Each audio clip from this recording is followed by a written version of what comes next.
what is one actionable change that you have done in your life that has helped you to reach where you are today?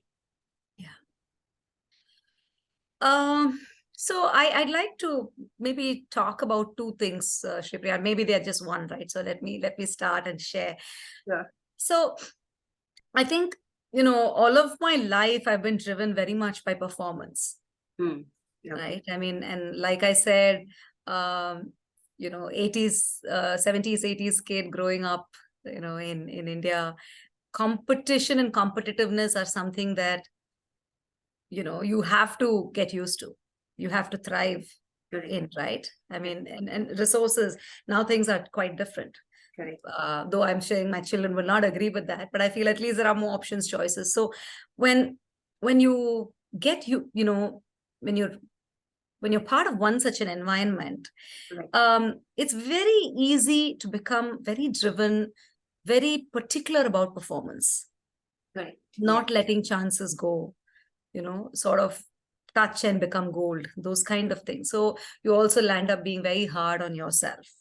Correct.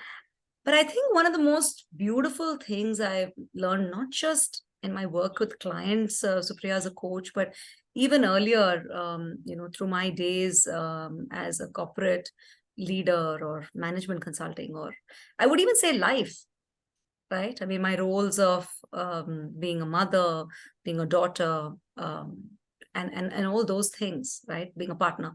So I think you realize that performance and, the goal itself has meaning only in a larger context. So my biggest learning has been that the journey is far more important than the destination. And when you focus on the journey, and really going back to what you said, right, being in touch with your inner child, doing what keeps you alive and doing the right thing, standing for those causes, 9 out of 10 times, you will actually outshine your results. Correct. And that's the beauty of the coaching process also, right? We're not necessarily coaching somebody for a very strict outcome.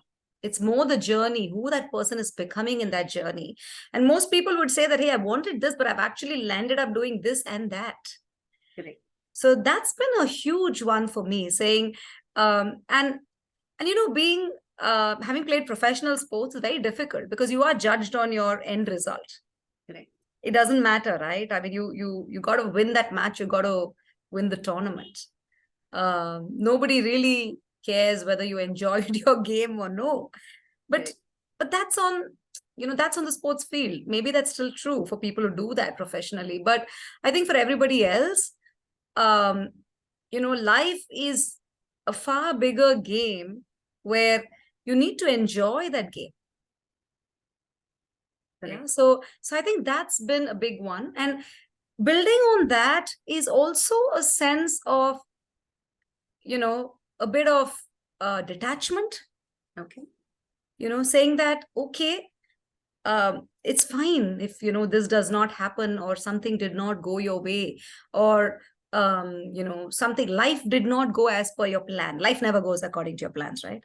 I mean, life is always what's happening to you and you're busy making other plans. Correct. But sometimes life doesn't go according to plans. So Correct. what happens when everything goes out of script? I think it's important, at least for me, developing that little bit of detachment. That does not mean to say that, I don't care, or, I've given up, or, it doesn't matter. It of course matters. But if you don't hit bullseye, it's totally okay to come back to the playing, back to the, bench, reset, go back, and not be so attached. And so I think these two things have really helped me reframe my own leadership and life journey as well, Shripriya.